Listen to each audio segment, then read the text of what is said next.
This is Strictly Business with Eric Bischoff, presented to you exclusively by Podcast Heat and adfreeshows.com. This is supposed to be a weekly show dropping every single Thursday, but at this point, we may as well just be a daily show. Hello, everyone. I'm Jon Alba, joined as I am every single week by Eric Bischoff.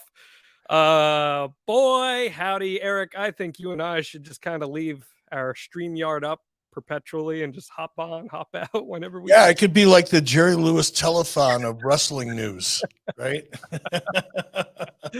Oh my goodness. Well, first off, everyone, thank you for tuning into this live bonus edition of Strictly Business. If you are an ad-free show subscriber, you got the episode that Eric and I taped yesterday with Raj Giri from Wrestling Inc., which I thought was one of my favorites that we've done so far, Eric. And we had a great conversation. We were feeling good about it. And then, bam, everything happened in the last 24 hours after just...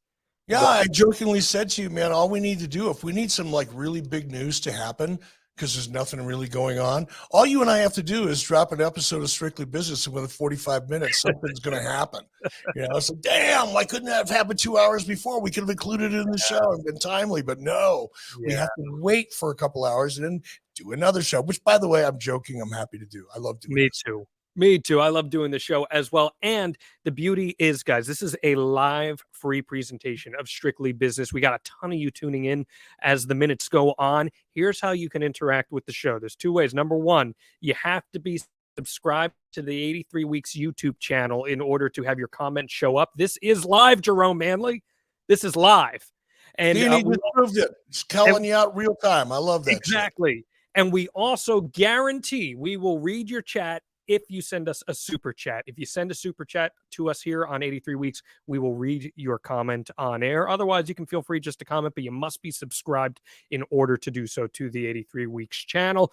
Eric, so much has happened in the last 24 hours, and it's literally been almost 24 hours since the first major piece of news dropped, which, of course, was Stephanie McMahon's resignation from not just the WWE Board of Directors, but WWE in general. I'm going to get into the semantics of it as we discuss here, but first off, your initial reaction when all of that went down. Surprised, and after the surprise wore off, because it's hard to surprise me anymore, and it doesn't last long in today's environment, disappointed. I was sincerely disappointed when I read that. You know, I think her resignation, for me personally, it falls into one of two categories. Right? Either we can take everything that Stephanie said at face value in her press release, and let's keep in mind that Stephanie resigned, although I think it was positioned as possibly temporary, but leave of absence. Leave of absence, correct. It implied that it was temporary or that the door was still open. But her reason for doing so was basically to spend more time with her family.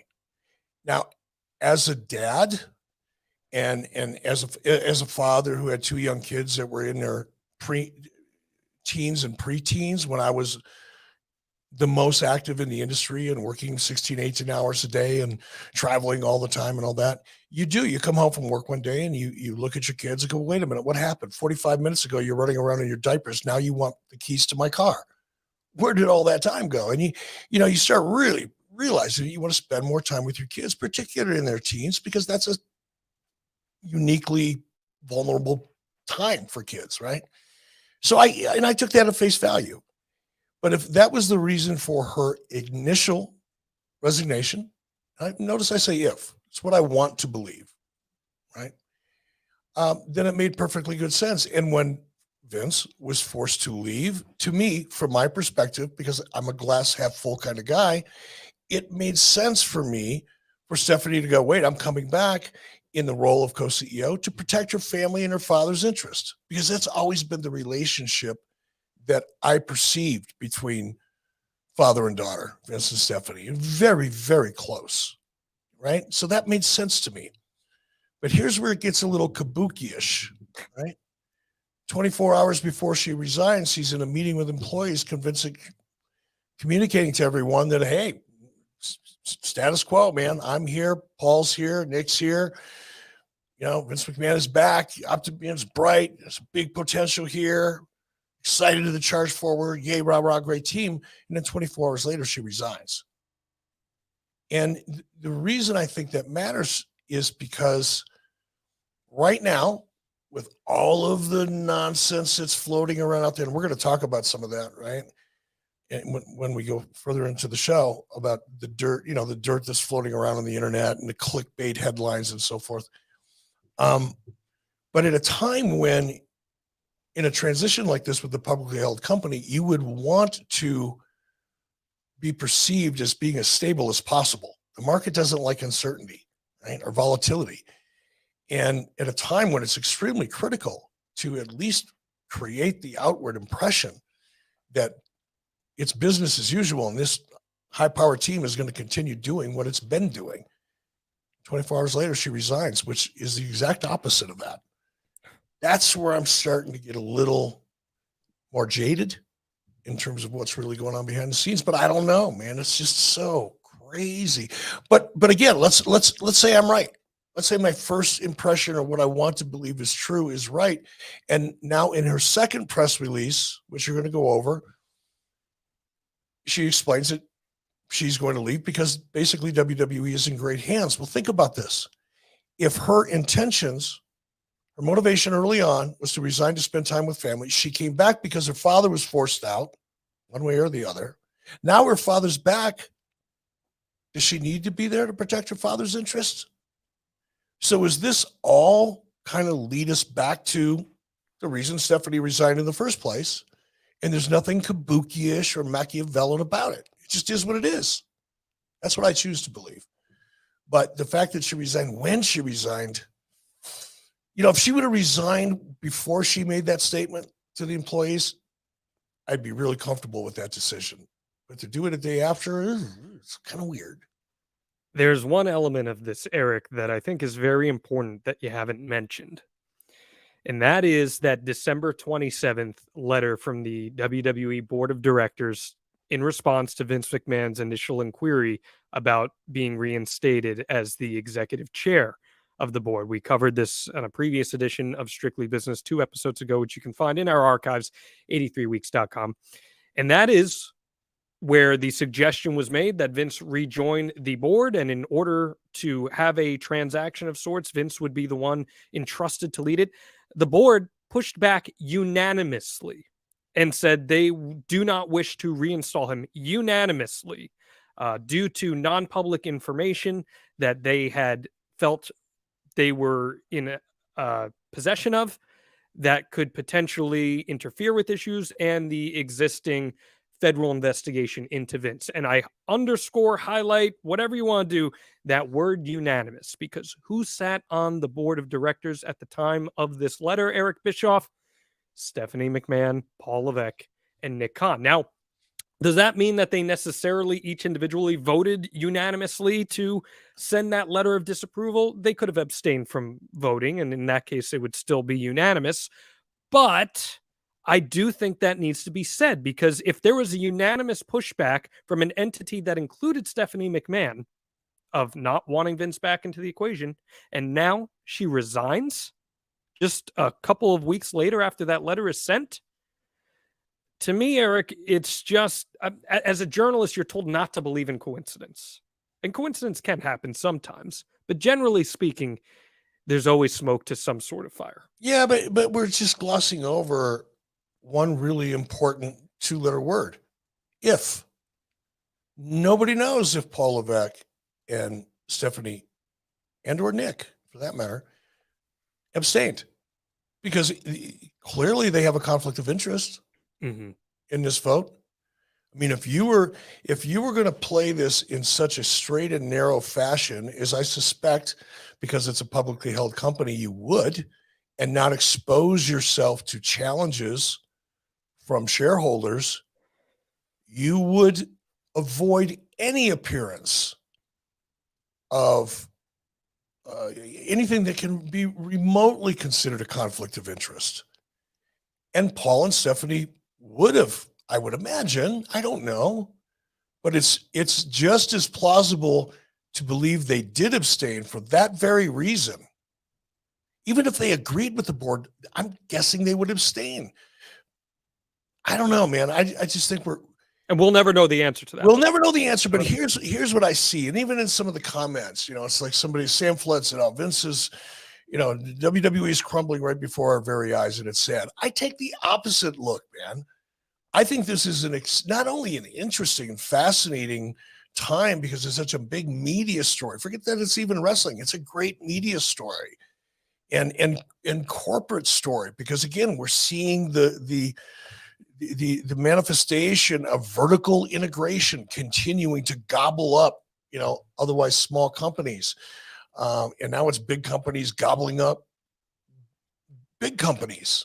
It's an interesting time, but the tendency is, and I see it everywhere. I'm not picking on Sam Flood, but the tendency is to, oh, it's all falling apart. Oh, it's going to be horrible. Oh, this is going to happen. Oh, that's going to happen. And nobody knows. This could be the best thing that's ever happened to WWE. We won't know until we do, but it just seems like it's more interesting to talk about all of the Machiavellian potential that comes along with this. And you have another I'm trying hard not to subscribe to it, but I look, I may end up being one of those people that went, holy smokes. I was hoping that wasn't it. Well, you have another word for that, right? The McMahon villain. McMahon. Yeah. I was going to use it in the context of that conversation, but I'm afraid that it hasn't quite set into the, pop culture vernacular. So I refrained. Producer Steve here real fast with a quick question from Brandon Carson. Eric, do you think Triple H will leave next? Man, that's a great question, right? I feel like there's a lot of variables still to unfold before we can answer that, right? Yeah, I'm not going to predict it. I'm not going to predict anything anymore. I'm going to give observations and, personal impressions based on my unique perspective and relationships with some of the principles involved. But man, I think anybody, I don't care who you are. I don't care if you've got a corner office on the 37th floor in Manhattan and you run a multi-billion-dollar hedge fund. You fucking don't know what's going to happen either. So I certainly am not qualified to predict anything, but there's just interesting bits and pieces coming out every 45 minutes or so. Well, I can tell you this. Right after Stephanie resigned, I got messages from wrestlers across every major company, WWE, AEW, Impact, even one from MLW too, that had previous ties. And every single person, Eric, expressed to me they felt that this was something that was not great for wrestlers because they felt that Stephanie was a conscious voice and someone who was consciously in the corner of talent, at least looking after them from a very human perspective. And they admired her abilities to do what she did as a businesswoman, but always felt that she kept their best interest as human beings in mind. Is there any perspective you can give for people from your interactions with Stephanie McMahon on the type of businesswoman she is and the impact that she made on the company? I never worked with Stephanie in any kind of day-to-day capacity when it came to business. In my brief period of time there in 2019, Stephanie was involved in aspects of the business work that were completely, for the most part, on a day-to-day basis, remote from me. We would have occasional group meetings between television and creative and, licensing, for example, and Stephanie's group, right? But it was rare. But here's, I watched Stephanie as a talent. I worked with her pretty closely for a while as a talent. When I came back, and I watched her from the sidelines. I watched the things that she did on the sidelines. I was so thoroughly impressed with her as she kind of grew up the corporate ladder, right? And then in her role while I was there, while I didn't do any day-to-day business with Stephanie, the one strong impression I got was her leadership. She had a great team, and I can tell a leader how well a leader leads a team, the way they react when they're meeting with other groups. Stephanie's group was always upbeat. They looked at you in the eyes. They were confident in the things that they were saying. They were buttoned up. And you just felt like they were bursting at the seams. And Stephanie was very deferential to some of the key people on her team in the meetings that I was in, not because she needed to be, but great leaders are, because you've surrounded yourself with great people. You're all on the same page. You challenge them. They know their business, and then you let them, take the floor in those critical meetings. I saw a lot of that. And to me, I'd always walk away and go, wow, she's really amazing. When she came back as co-CEO, I don't think you could create a better person. You couldn't create a robot that would be any better at that role in that company than Stephanie McMahon. You couldn't go outside of the company and hire it, because she has such a strong knowledge of the industry from the ground up, from the time she was little. She started out as a 12-year-old model with Hulk Hogan headbands and selling T-shirts, right, as a kid. And then she became an intern, and she grew up through that business, as well as being, getting a ringside seat under the Vince McMahon learning tree. And you can say whatever you want about Vince. You can have whatever personal opinions you have, but that's a learning tree right there, folks. So who would be better? Which makes it even more interesting to me why she would resign. And you got to give her flowers too. One of the best on-camera talents WWE has ever had in Stephanie McMahon. I think that goes without saying. Was awesome. She was fun to work with too. She was awesome and fun. We got a super chat from Jim. He wants to know, is it possible that some of the employees or talents will leave regardless of what the situation is that's coming? Anything's possible, man. Anything's possible. I mean, I would, I just read in an interview that Jim Ross did. I think it was something that he spoke about on his podcast, Grillin' JR. Go listen. But he gave, Jim gave some what I think is great advice to talent, because nobody knows how this is going to turn out. It could be the best thing that ever happened to talent. 2 years from now, they could be looking back at this going, wow, I can't believe I was actually afraid of this. This is awesome. That could happen, folks. It's not necessarily, or even I think, it's not doom and gloom. But if you get caught up in it, if you're a talent and you were caught up in this, especially if you're online and you're following the news like all of us are, I could see you, going into an emotional death spiral. Just kick back. Here's an opportunity. This is really an opportunity for talent right now, because who's going to stand out the most now on that roster, in those locker rooms on Monday and Friday nights? Who's going to stand out the most? Probably the people with the best attitude, because everybody's expecting everybody to have a bad attitude and be nervous and be walking on eggshells and moping and groping and huddling up in the arena and talking about all the parade of evils that is descending upon us from the wrestling heavens, right? But if you're that other person and you're excited to be there, and you're excited to get into your creative, and you're excited to lay out your match, and you can't wait to get out there and do whatever you're asked to do, and you do it with enthusiasm and energy while everybody else is sitting around the back of the arena waiting for the other shoe to drop, you're going to stand out. And if that other shoe never drops, or it does drop and it's a better shoe and a bigger shoe, you'll still stand out. Yeah. So it's all how you want to look at it, man. Yeah. Is it possible? Let me answer the question. Is it possible? Of course it's possible. Everything's possible. Do I think it's going to be like a major concern and have a noticeable impact on the roster? No. I think some of that could also be dependent on who would be a potential buyer, but we'll get into that in just a few moments here. Again, guys, just like Jim, you want to have your comment read on air. All you got to do is leave a super chat. We will read it on air. Also, you can leave a chat if you'd like to without doing a super chat. You just got to be subscribed to 83 Weeks here on YouTube, and we very much appreciate your support. Eric and I have had just a total blast doing Strictly Business, especially as often as we've been doing Strictly Business in the past few weeks here.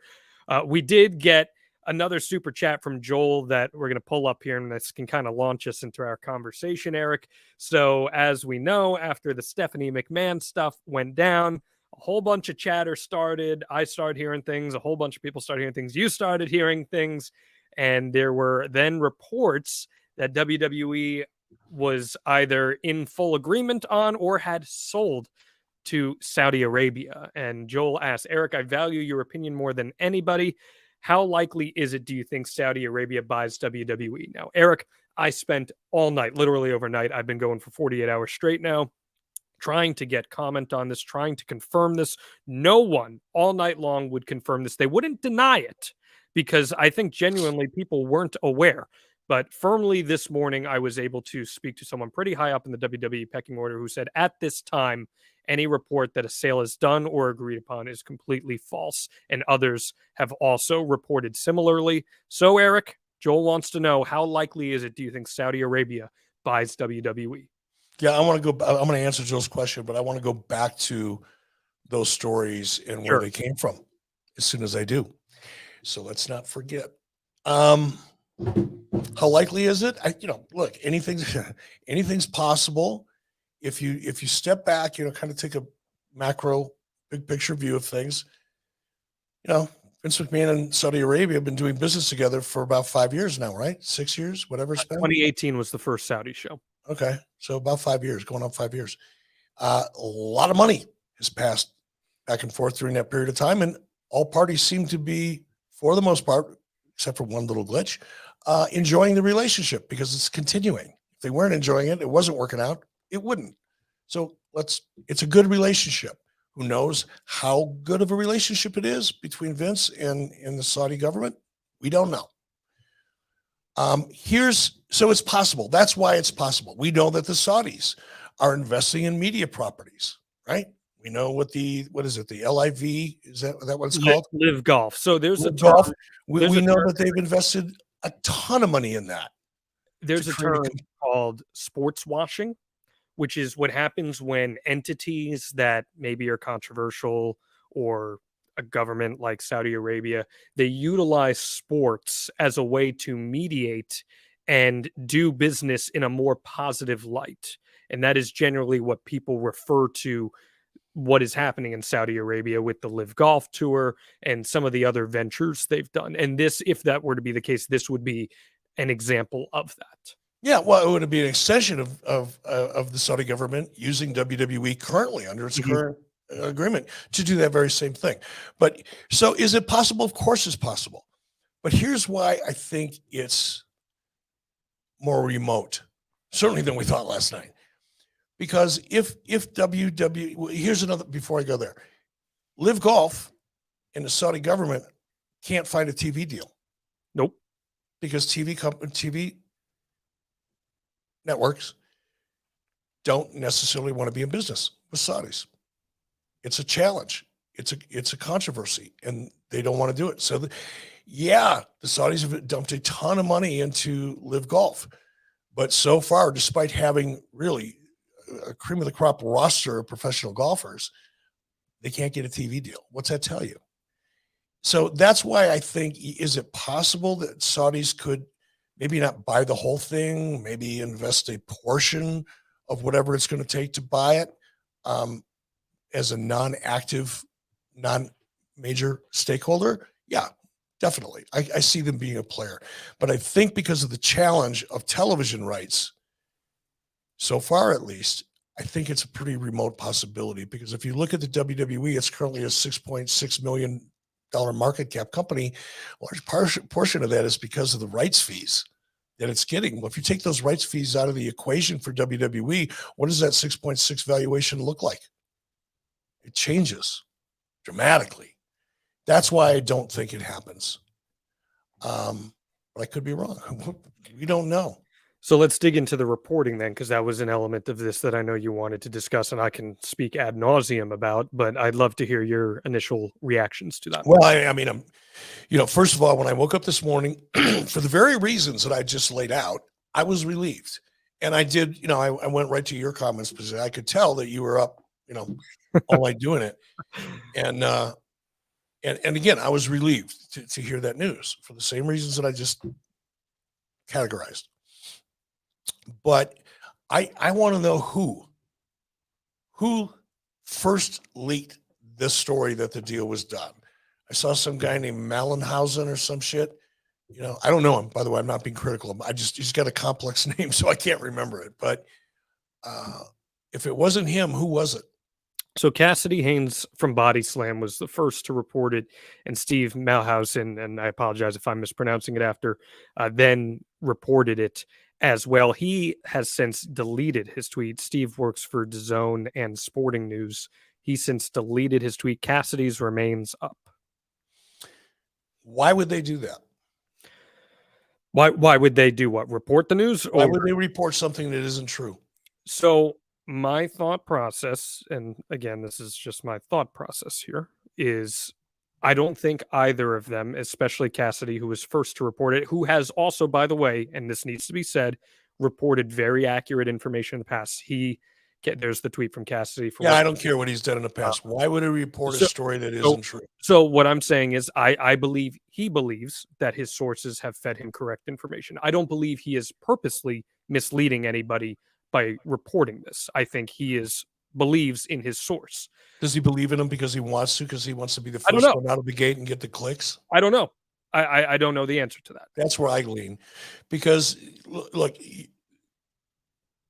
between Conrad and I don't know who your contact was, and I would never ask, and you would never tell me anyway, but between Conrad and I,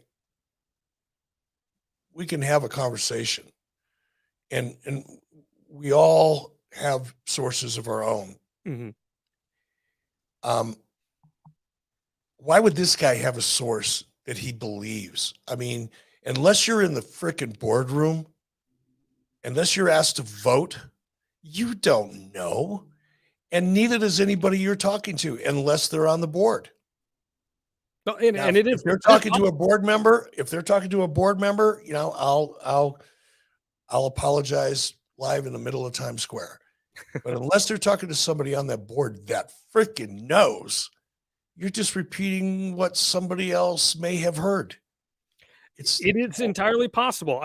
Who are we to say who his sources? We don't know who his sources. It's entirely possible that he could be talking to a board member, or it might not be as well. I feel like I'm pretty connected with WWE, and I couldn't get anybody to confirm this news. Because nobody, first of all, nobody that has any real credibility, forget about friendships. I'm talking about somebody that's high enough in the food chain to actually have some insight or something to offer. They're not going to talk. Are you kidding me? You may read into something, not you. I'm not talking about you. I'm talking about people in general that have sources that they think are, credible sources that maybe work in WWE. But unless you're talking to somebody on the board, you're just spreading rumors. Mm-hmm. Yeah, and I do want to underscore this too. There is a difference between reporting something like this versus reporting on, oh, so-and-so is going to debut on Raw, or this person is going to feud with Brock Lesnar.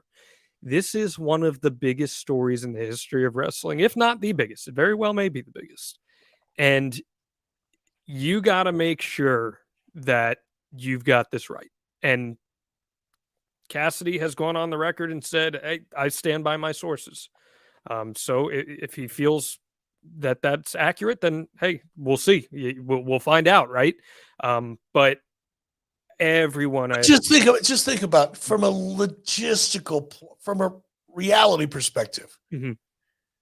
Do you know how long it would take to put that deal correct to paper and to a point where it would actually come up for a vote? And that's where wording is very important. And I was trying to explain this on social media too. There is a difference, and you know this firsthand from your intentions of purchasing WCW with your investment group. Mm-hmm. There is a difference between agreeing to a deal and signed, sealed, delivered, this deal is finalized. There's a big difference. And a lot can happen in that little difference between those two aspects of a deal being done. And I think anyone, Eric, who glosses over that is doing themselves a disservice as well. No, because they're ignorant, meaning lack of information or knowledge. If you don't have the information and you don't have the knowledge firsthand, you're just guessing. Mm-hmm. And I think people, I don't know, man, it's just so negative out there, and we're on social media now. I'm part of it. But I think that just natural tendency to lean in the dungeon of doom. Oh, I hate that I even said that. It's just Yeah. kind of, that's just where the conversation automatically Yeah. wants to go to. And I'm not suggesting that there's Yeah. not some Machiavellian / McMahoniavellian aspect to this, but man, there might not be either. Yeah. Yeah. And I want to make this clear. I don't think anyone reported this with the intention of misleading anybody. I don't think there was malice in doing that.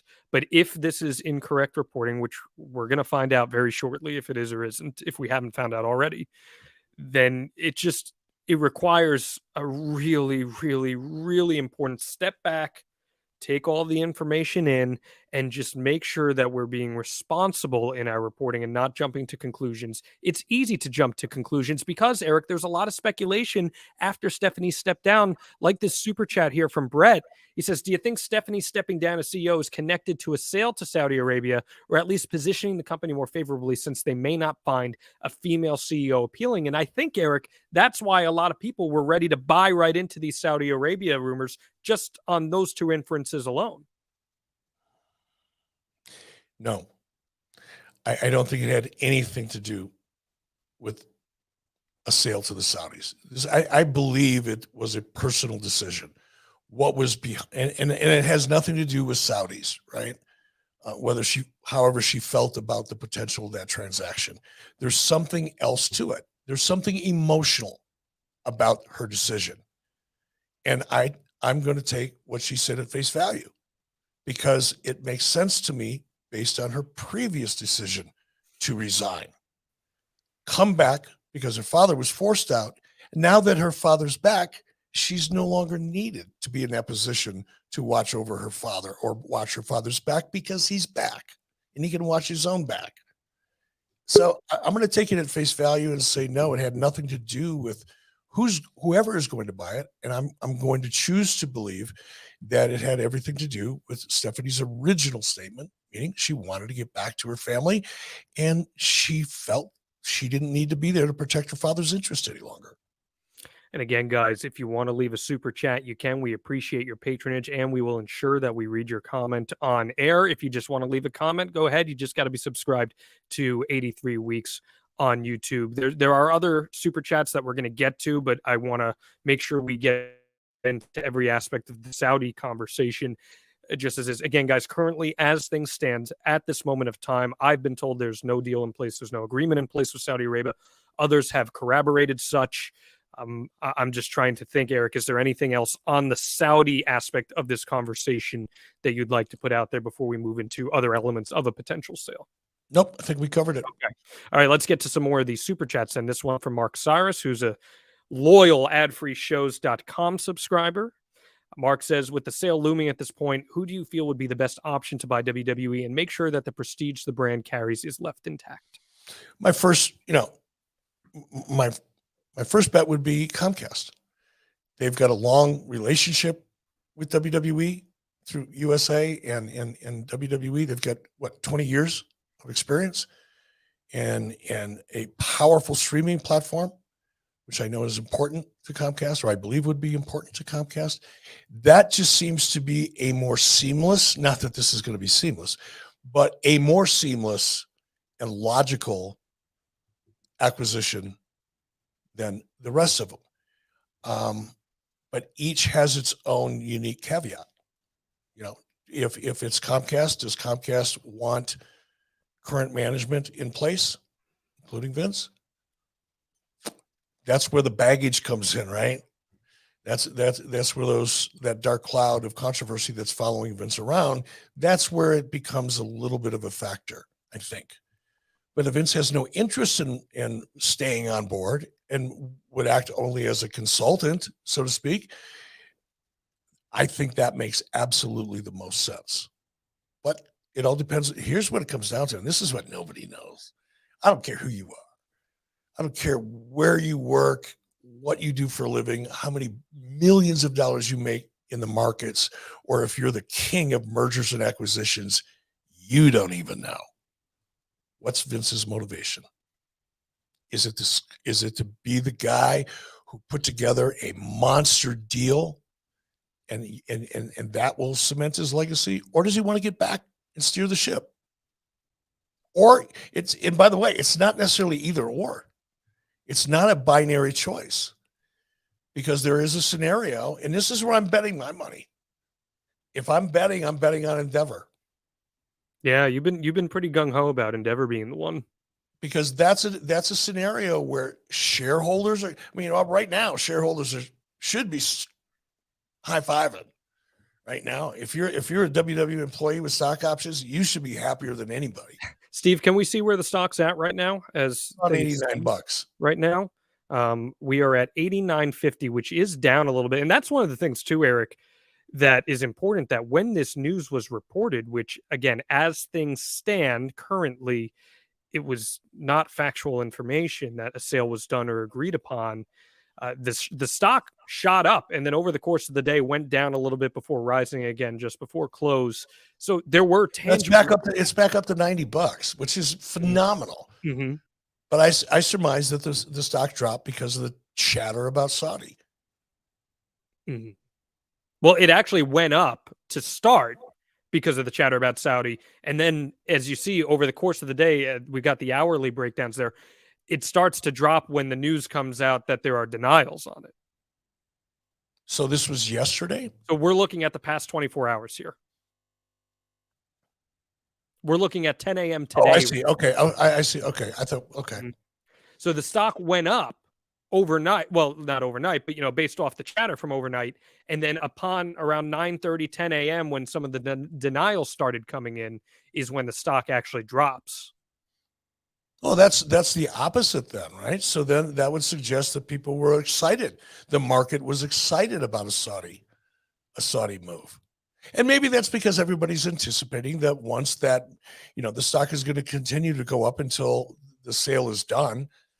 I remember, again, once I figured out what a stock option was, I remember sitting back and watching the, Turner stock, I'd watch it all day long, because every time it went up, I made more money. But perhaps it was kind of an artificial bump based on the transaction, and it kind of came back down to normal. I don't think you can read too much into it. I really don't. And ultimately, that's large. And these are not big swings. We're talking about a buck or two at $100 stock. You're talking about 1 or 2%. That's what I was about to say. It is ultimately marginal. Look at that 1 month graph there, Eric. Look at that. That is just crazy. January 5th, which is, of course, around the news when Vince was reported to be coming back in. And then the next day, which is when Vince was filing the motion to return. And then that brings us to last night and today. It's just crazy to see the stock swinging like this. Let's get to some more super chats here. We've got one from Warhawk Rambo. It says, "Hello, Eric. I'm concerned about this. I've been a pro wrestling fan most of my life. I just have ethical concerns about supporting a Saudi-owned WWE, and that is one of the elements that comes with all of this, not just from a fan perspective, but performers too, and people, employees working. There might be some ethical problems that come up for some people." And this is the part that just irritates me to death. Because we as a culture are so hypocritical and to a degree uneducated about how the world is really working and what we are supporting. So I would ask Warhawk Rambo, and I say this with respect. I know I sound like I'm coming at you, and I don't mean to, because I'm really talking to a larger audience, because a lot of people feel the way Warhawk Rambo feels. He's not alone. But does Warhawk Rambo like the NBA? Are you a fan of Nike? Do you wear the swoosh? Do you have an Apple phone? Do you use Apple products? We can go down the list and talk about how these companies and China, yeah, the Saudis their culture is so much different than our culture. It's hard to understand. But do you think the Chinese are any more equitable or care any more about human rights? Are you fucking kidding me? So while the general public, and again, Warhawk, I'm not picking on you, brother, but so many people are oh man, Saudis are involved, I'm out, while they're wearing their Nikes, watching an NBA game on their Apple phone. How hypocritical is that? And if you're going to lay down a marker when it comes to things like human rights, and by the way, if you do, I think you're a good human being, but don't be a hypocrite about it. Don't be so judgmental that, hey, it's okay if Chinese murder people that, speak out against the government or disappear them, or they have children working in slave labor camps that are making Nike shoes every day or Apple products. Don't tell me about I have a distaste for the Saudis when you're supporting companies that are benefiting from slave labor in China, but you're proud to wear, and you'll pay premium dollars for those shoes and that iPhone. Come on, man. We got to get real as a culture. We got to be honest about this stuff. Do I agree that there's ethical issues in Saudi Arabia? Sure, I do. But that exists around the world, and we do business with a lot of bad people. Mm-hmm. Nobody cares about that. Well, and even just on the surface level too, Eric, anyone who's actively supporting WWE right now, WWE is in business with Saudi Arabia. WWE makes $42 million a show working with Saudi Arabia. Superstars' paychecks, money is coming from those super shows that they are currently running with by the way, China, the Chinese government donated $54 million to the Biden family to build a Biden Center where there's all kinds of top secret documents that, oh, by the way, just happened to be there. And Uncle Joe forgot about it, which that part is believable. But if you want to be critical about ethics of any country, let's not be hypocritical and not realize that we're embracing all things China, and China is just as bad, if not worse, than Saudi Arabia. In many respects, they're far more dangerous.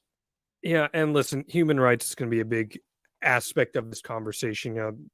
LGBTQ communities are executed for stuff there, and it's a whole wide conversation, but you're no doubt correct in saying that this exists around the world. There are different hypocrisies that we deal with. And one thing that has been a big part of the live golf stuff, Eric, and I don't think this is something that enough people are having this conversation about as far as a potential Saudi deal with WWE, is that talent contracts, the pay that talent would hypothetically take home in a Saudi-owned WWE, money would be off the charts. I mean, Phil Mickelson's making like $48 million to play 15 tournaments for live golf.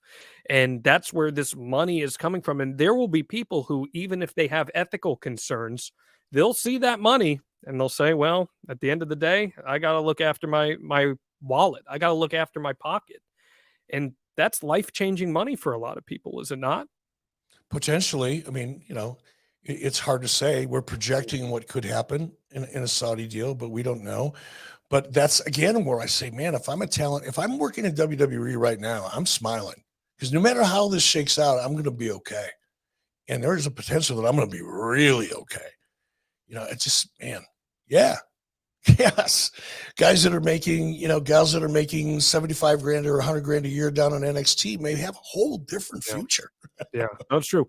Giorgio Arcade says we just need Strictly Business merch made. Yeah, we do. Let's get on that. I'm all about some Strictly Business merch.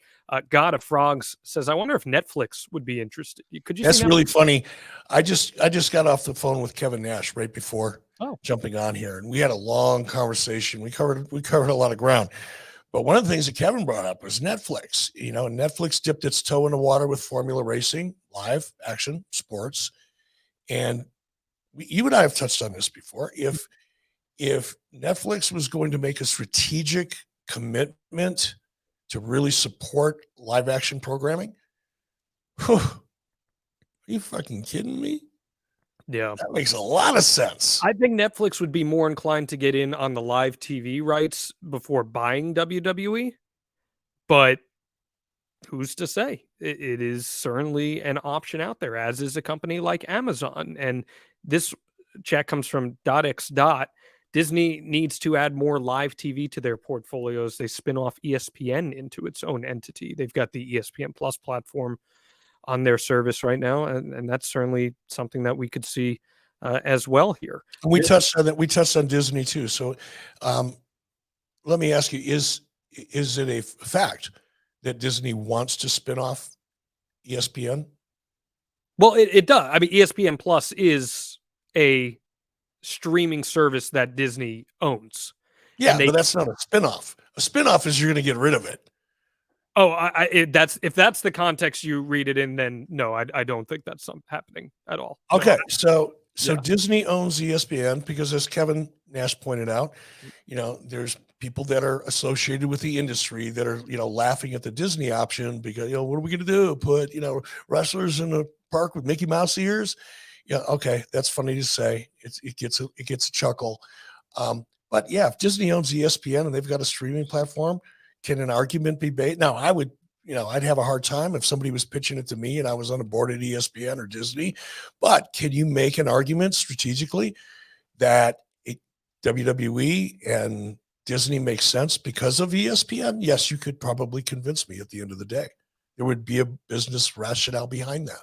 Let's keep talking Disney. David McKenzie says, love Strictly Biz. Eric and John, thank you very much. Recently, it was reported Disney shareholders were pushing Bob Iger to spin off ESPN. Here we go. Do you see a Turner style own the content strategy on sports if ESPN spin off?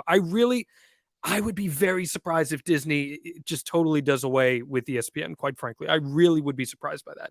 But do you see a Turner style own the content strategy on sports if ESPN is spun off? Yeah, and maybe David is using the word spin off the way you and I just got through talking about it. Let's call it an extension. If ESPN Plus is an extension of the Disney business model, could owning the content make a difference? Oh yeah, and by the way, an existing streaming platform that's already quite successful? Absolutely, it could. I mean, there'd be a business argument for it that would have nothing to do with putting wrestlers in Disney theme parks. Yeah, yeah. I mean, can you imagine that? I mean, that would just be so insane. Movie Junkie John with a super chat says, hey, Eric, what hidden story does the board have on Vince that hasn't come out yet, in your opinion? I can't imagine what's worse than rape allegations. I spend about 6 or 7 seconds a day thinking about things like that. I don't know, and none of us know. We don't even know if there is anything. Yeah.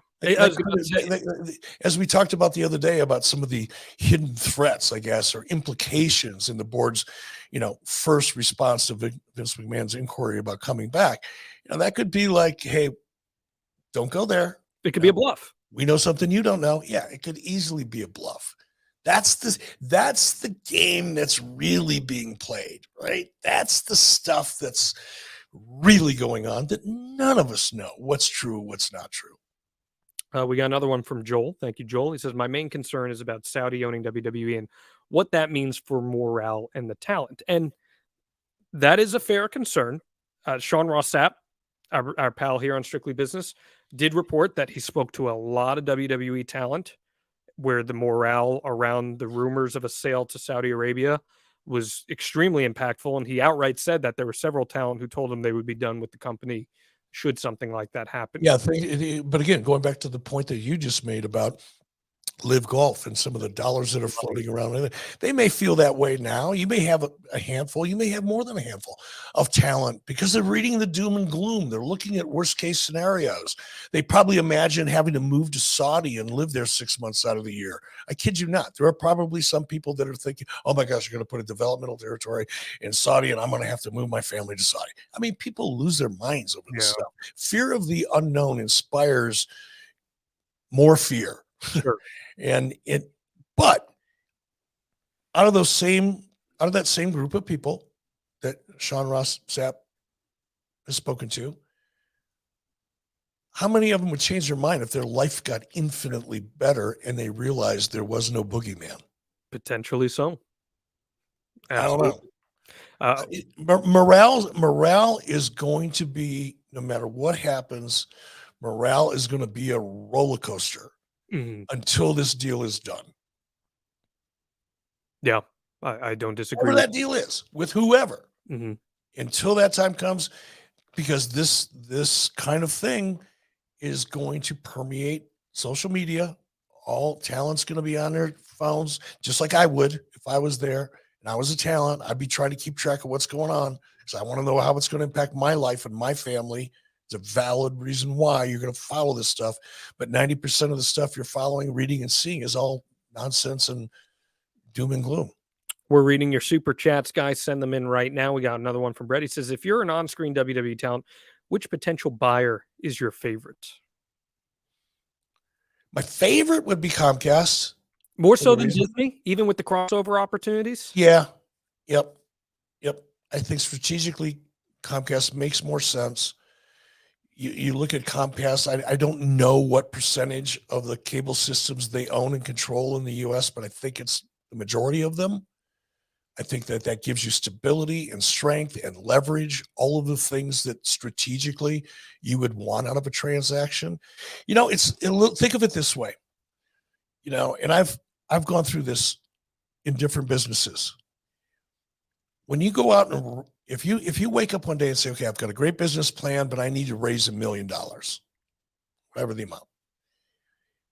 You're not just going after $1 million. If you're smart, you're not just going after $1 million investment, because there may be a lot of people that are willing to invest $1 million in your business. Maybe you have a great track record. Maybe you have charm and charisma. Maybe you're the best salesman in the world. Who knows what you have? But there's a lot of people that are willing to invest in your company. But what else do they have to bring to the table other than money? I refer to it as smart money and dumb money. Dumb money is when you bring in a lot of investment or you sell yourself to a company that doesn't have any strategic value. They may have the money, but the strategic value just isn't there. Meaning, does 1 + 1 = 3? Or does 1 + 1 eventually equal less than 1? Because there's no strategic value, but there's the desire to control, right? A couple of years ago, I went into business with a group of guys, really, really smart guys. We brought in some money, an investor, by the way, from China, who came in and did almost a complete funding for our startup. We were excited as hell. Great. We got the money. Yay. Until that particular individual wanted to come to the United States once a month and sit down and try to understand a business that he was totally unfamiliar with. Didn't matter. He wanted his say. He wanted control. He wanted to understand. He wanted to learn. But when you bring an investment like that, or when you partner with somebody like that, or when you sell to somebody like that, you run the risk of an unhealthy relationship, because there's no added value beyond the money. And Comcast provides such a unique strategic opportunity as well as the money and the stability that goes along with that strategic value, that's what my first choice would be if I was there. It's not what I think is going to happen necessarily. I think it's a good chance it will. But depending on Vince's motivations, we're going to keep going back to that. If Vince's motivation is to get back in the saddle and take things back to the way that they've been for the last 40 years or whatever it's been, that's a different strategy. Stockholders are still going to see a big payday. Nobody will be disappointed, but that company will end up private again. Mm-hmm. I think just from a talent perspective, since that was the question asked, having Disney with the arsenal of IP that Disney owns and potential opportunities for crossover there, Marvel being one of them, Star Wars being another, I'd be licking my lips as a talent if that were to become something that could be in my back pocket. Just my take on that. Yeah, now you've got two opportunities, John. You've got Saudi, which portends or presents possibly a huge financial upside for talent. And you've got Disney, based on your perspective, that can also provide a huge upside for talent. Absolutely. So right now we're 2 for 2 on the upside. Let's keep going here. We got so many super chats. Thank you guys so much for sending them in. We appreciate that. Johnny Hex says, did you hear about there's a typo. Did you hear that a shareholder filed a lawsuit? And this happened from a shareholder in Delaware. This went down earlier today, Eric.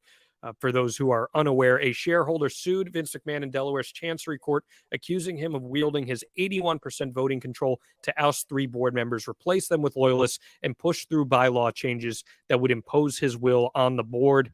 And in return, they are looking for invalidation of the bylaw changes, costs, and fees. Good luck with that. Look, anybody can sue anybody for anything, right? One of the things you need to do is show damages.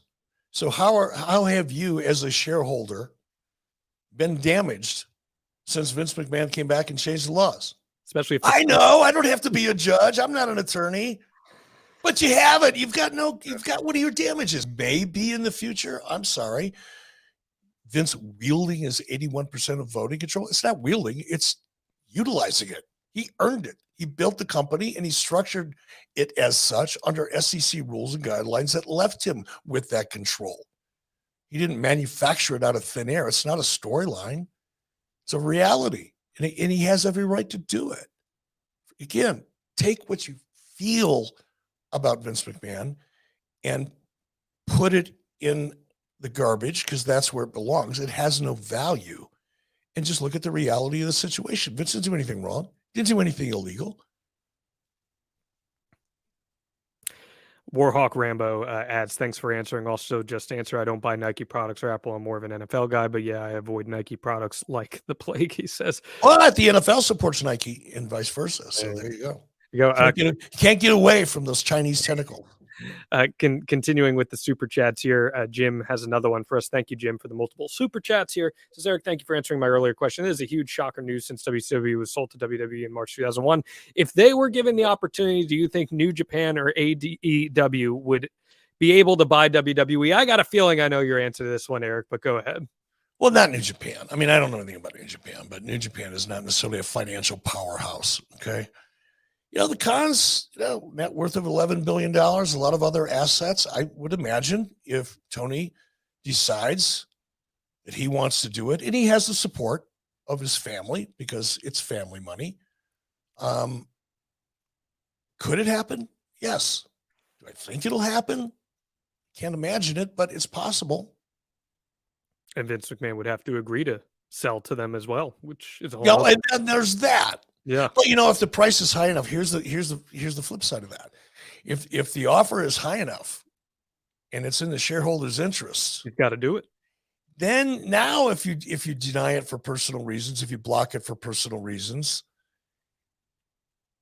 now you got a fiduciary responsibility issue, and that could be tricky. But I think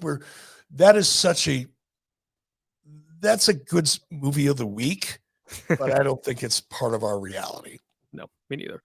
West Britannicus says, happy Wednesday, Mr. Bischoff. Thank you all for all your time, energy, and introspective.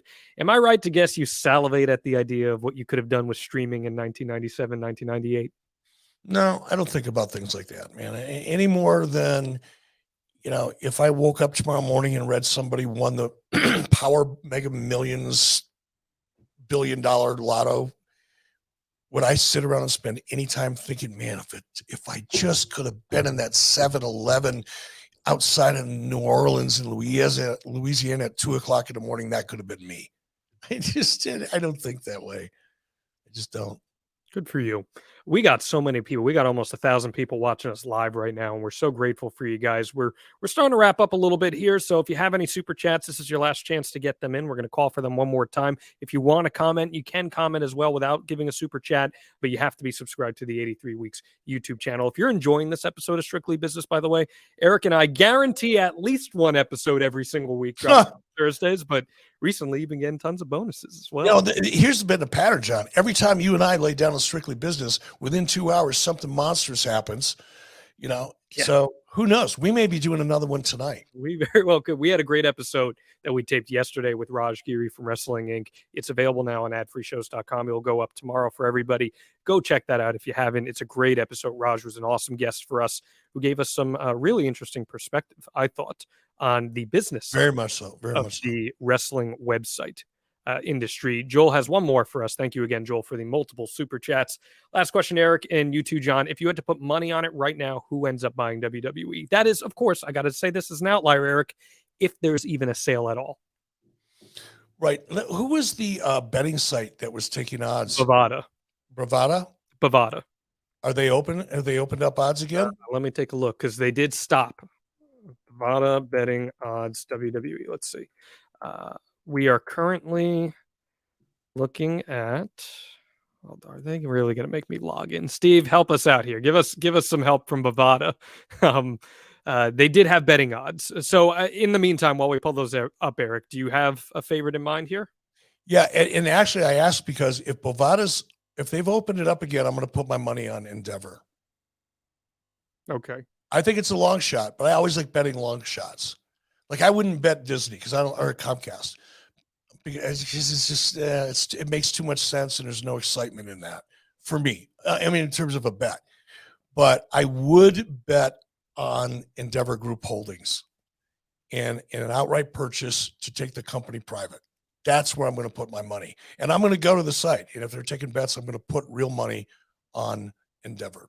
Okay. As from what I can see, looking at this currently, they did close last night after all the Saudi stuff was going down because there's conflicts of interest there and everything. But the leader in the clubhouse was still Comcast at minus 140.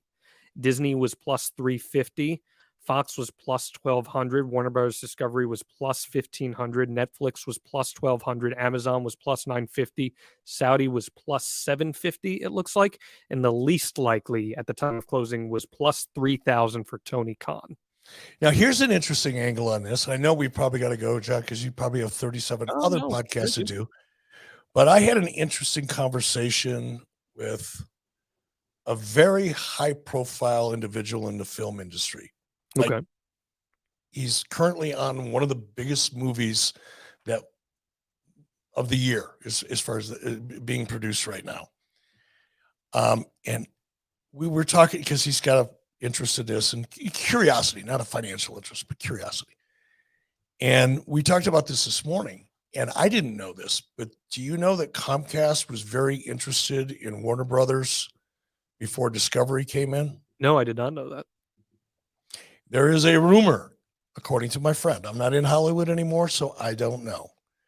But according to my friend, there is a rumor that Comcast is still interested in making a play for Warner Brothers Discovery. Can you imagine? Think about that. That's folks, you are hearing it here first on Strictly Business. Eric, if that happens, you people need to retweet, post this, clip this. Steve, you have my permission to clip the living hell out of this because we're breaking an angle here that nobody has discussed yet, and my friend is incredibly credible when it comes to what's going on in Hollywood. I just saw my life flash before my eyes because of the amount of content we would have to lay down after something like that happening. Holy crap. That is surreal. Wow. Well, lots of elements at play there. We got another one from Michael. Says, I do business with a friend of the Bischoffs named Tyler out of Cave Creek, Arizona. He went to Garrett's wedding in Cody. Why did Eric move from Arizona to Wyoming? Hey, Michael. Here's the honest answer. You know, I had 2 homes in Arizona. One of them was a monster. The other one was a nice investment property in a golf course community. And when our kids left, when the kids moved out, Montana went to LA and she's still there. And Garrett went to Florida. It's like, wait a minute, man. It's my wife and I in this monster in Cave Creek. And we have 2 homes here. We have a home in Cody, Wyoming. I'm keeping a $4,500 a month apartment in Santa Monica. It's like, whew, I think it's time to cut some fat. So, it came down to a decision because we loved Arizona and where we lived in Cave Creek was very cool. But it came down to where do we want to spend our life? What's the destination? And the reason we built this house here in 1998 is because we love this area so much. And if we didn't want to have 2 anymore and be snowbirds, which one are we going to keep? So we stayed here in Wyoming. There you go. We got the last super chat. This is going to be the last one we're going to read on air. Thank you to everyone who donated super chat money to us here today. We really appreciate your support. Jeffrey says, since WWE has killed traditional pay-per-view, but ESPN Plus charges $80, if Disney buys WWE, would you see WWE going back to a regular pay-per-view format, $49 plus? So Eric, are you familiar with the ESPN Plus pay-per-view format, how that works? Nope. So ESPN Plus, there's a subscription fee to have the service and the library and all that. I forget what the monetary amount is. I think it's like $12.99 a month. Then in addition to that, the pay-per-views for like UFC, for example, can cost $80 or so. So you could be paying $80 for a UFC pay-per-view plus, just to have access to that, you have to have the $12.99 subscription to ESPN Plus. There's a lot of money at play there. So could you see WWE going back to a regular pay-per-view format of $49 plus if Disney were to purchase something like that? You know, I don't know. That's a complex, interesting, valid question, and it would all come down to a revenue model. You'd have to project the revenue and what's the upside, what's the downside. The downside is, you know, WWE has already established that you get their premium live events as a part of that streaming package. To make that change, you would have to figure out some way to project, you know, what the reaction to that would be.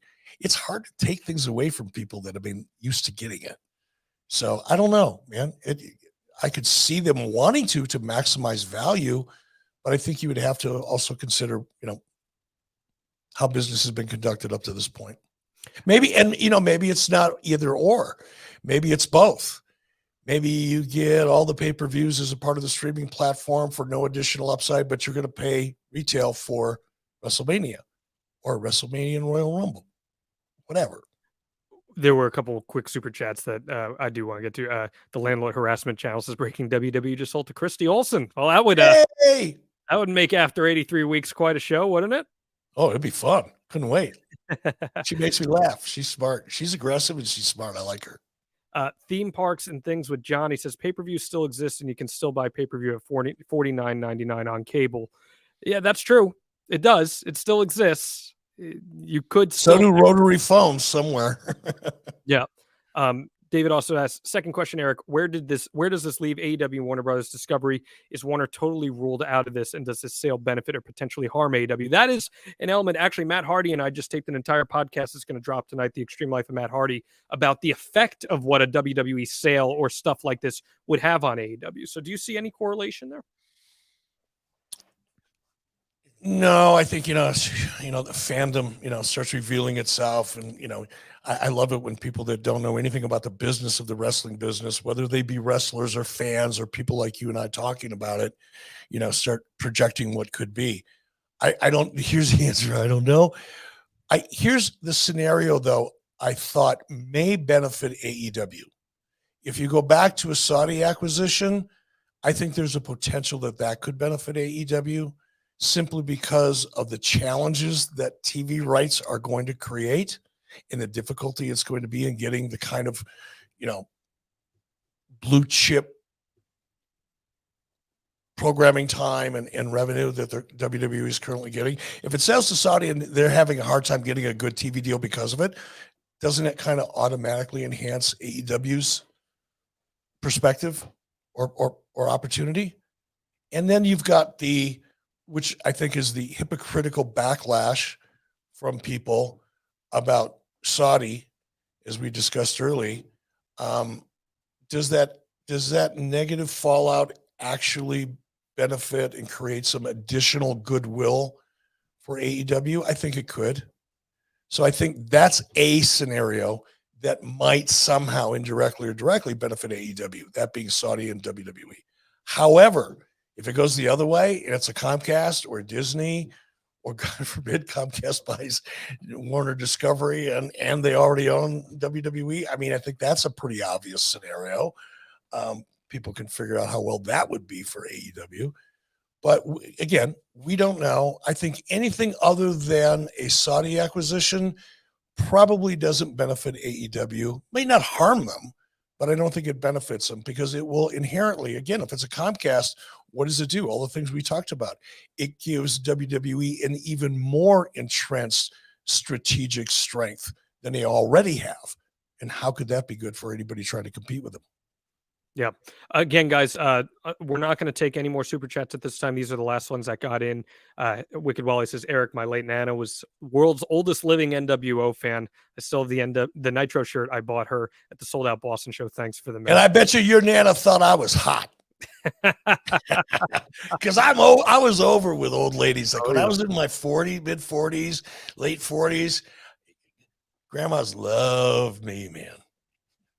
Those dimples, man. That's what it was all about there. That's it. And Ewilkie 1993 says, hey Eric, any thoughts on WWE being sold? Brother, you gotta rewind. You gotta watch this whole program. That's what we've been talking about this whole time.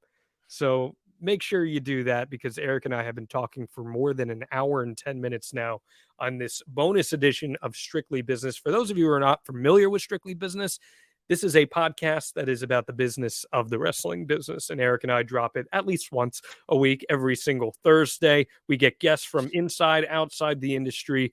It's one of the most unique podcasts in all of professional wrestling, and I really encourage you to check out our archives. It drops early access on adfreeshows.com. Eric, is there anything else you'd like to add here, either about this or about Strictly Business in general? No, man.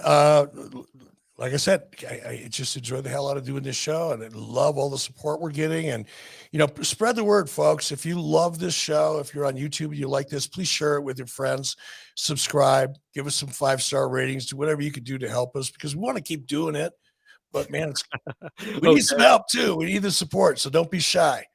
And, yeah, John, kudos to you for, not jumping on the bandwagon that everybody else in your world did, and standing out amongst the herd, so to speak. You along with a couple others, but you kind of spearheading it. So thanks for that. I got to go, and I'll probably see you soon. Well, maybe later tonight. Who's to say? Thank you, everyone, for tuning into this very special presentation of Strictly Business with Eric Bischoff.